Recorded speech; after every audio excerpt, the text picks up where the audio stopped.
New film. Yeah, thanks for having us.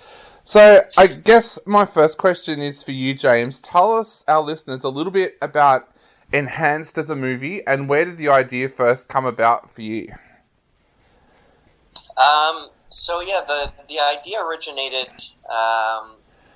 back when we did our first film, Kill Order, and we kind of played within that same universe, that same world.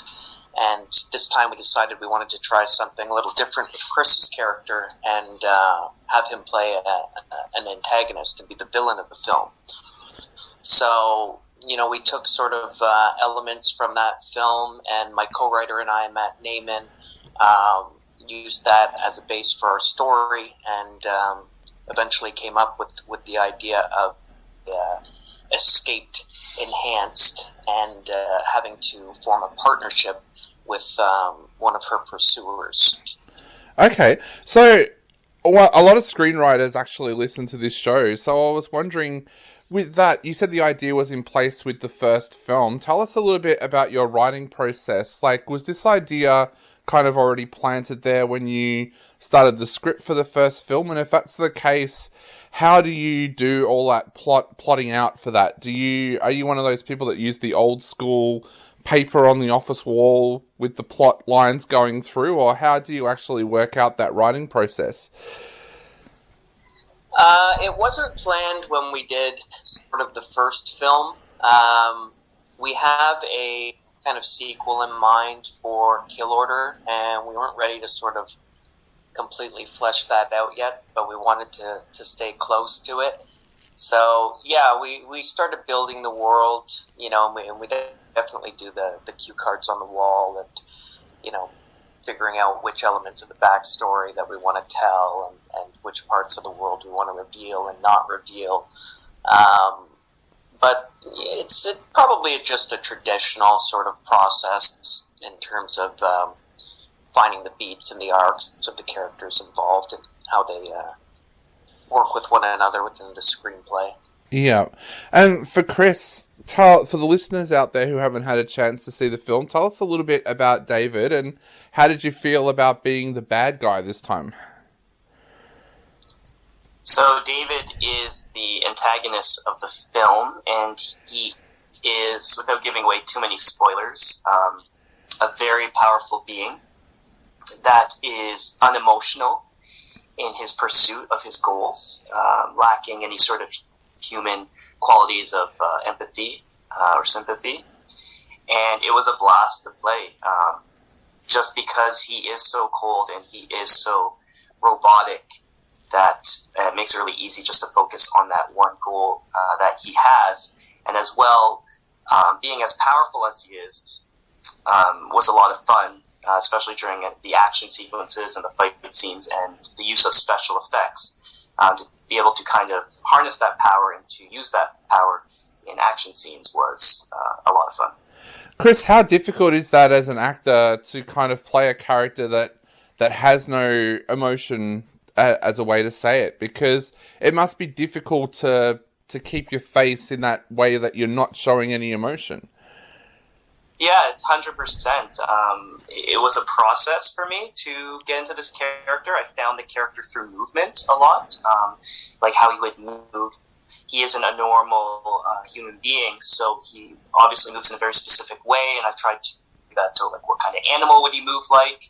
Is he light on his feet? Is his chest up?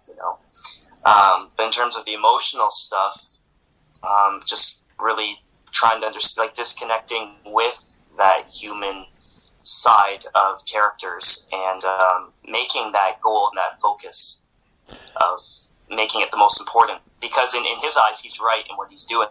It's just that he just doesn't care. He burns along the way. Yeah, often in cinema it's the bad guy that we remember after the credits roll. Were there famous bad guys that you went back to and looked at as you were trying to get into this role? I think a lot of the inspiration for our types of films come from Japanese anime. So there's countless numbers of characters that I've watched.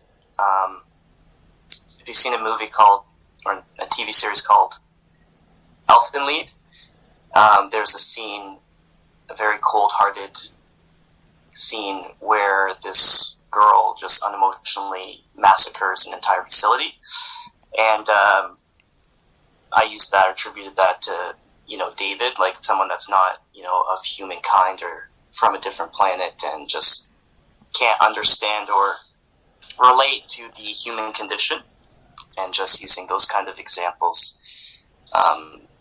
which makes it, I find, a little more like sinister, like colder, that he doesn't have emotions, like he's just totally unaffected by things he's doing. Yeah. And so I took a lot of inspiration from that. James, your background in stunts, when you're directing a movie like this, do you think that's a huge advantage because you can understand what's capable of happening with all the different stunt work?